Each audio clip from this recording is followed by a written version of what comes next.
ప్రభుత్వ ఉత్తర్వుల మేరకు అన్ని పాఠశాలలు రీఓపెన్ అయ్యాయి. చక్కటి వాతావరణంలో ప్రారంభించడం జరిగింది.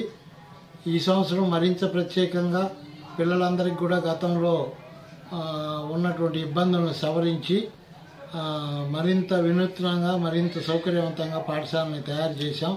రీస్ట్రక్చర్ ప్రకారం పాఠశాలని ప్రారంభించాం. అదే రకంగా గతంలో మిడ్ డే మీల్కి సంబంధించి బియ్యం సరిగా లేవన్న కంప్లైంట్తో రాష్ట్ర ప్రభుత్వం వారు సన్న బియ్యాన్ని ఈ అకాడమిక్ ఇయర్ స్టార్టింగ్ రోజు నుంచే మనం సన్న బియ్యంతో మిడ్ డే మీల్ పథకాన్ని అమలు పరుస్తున్నాం. అదే రకంగా పిల్లలకి సంబంధించి సర్వేపల్లి రాధాకృష్ణన్ విద్యార్థి మిత్ర కిట్లన్నింటినీ రెడీ చేశాం. పిల్లలకు ఆల్రెడీ పాఠ్యపుస్తకాలన్నీ ఇచ్చాం.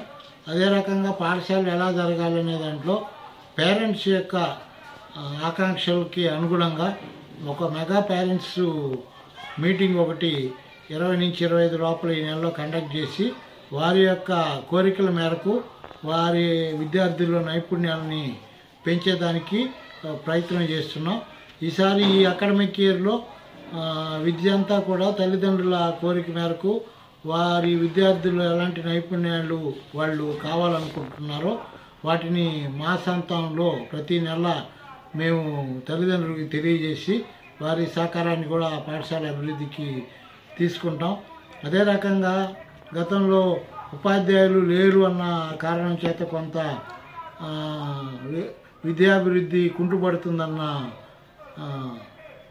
అంశాన్ని పూర్తి చేసి ఇప్పుడు బుచ్చిలో 100% ఉపాధ్యాయుల కౌన్సిలింగ్ జరిపి వారి యొక్క కోరిక మేరకు 100% ఉపాధ్యాయులను బుచ్చిలో అందుబాటులోకి తీసుకురావడం జరిగింది. అదే రకంగా మనకు సంబంధించి మీరందరూ కూడా మీ పిల్లల్ని ప్రభుత్వ పాఠశాలలో చేర్చేదానికి అందరూ ప్రయత్నం చేయండి. మీకు కావాల్సినటువంటి నైపుణ్యాలను మేము మీ పిల్లల్లో అభివృద్ధి చేస్తాం.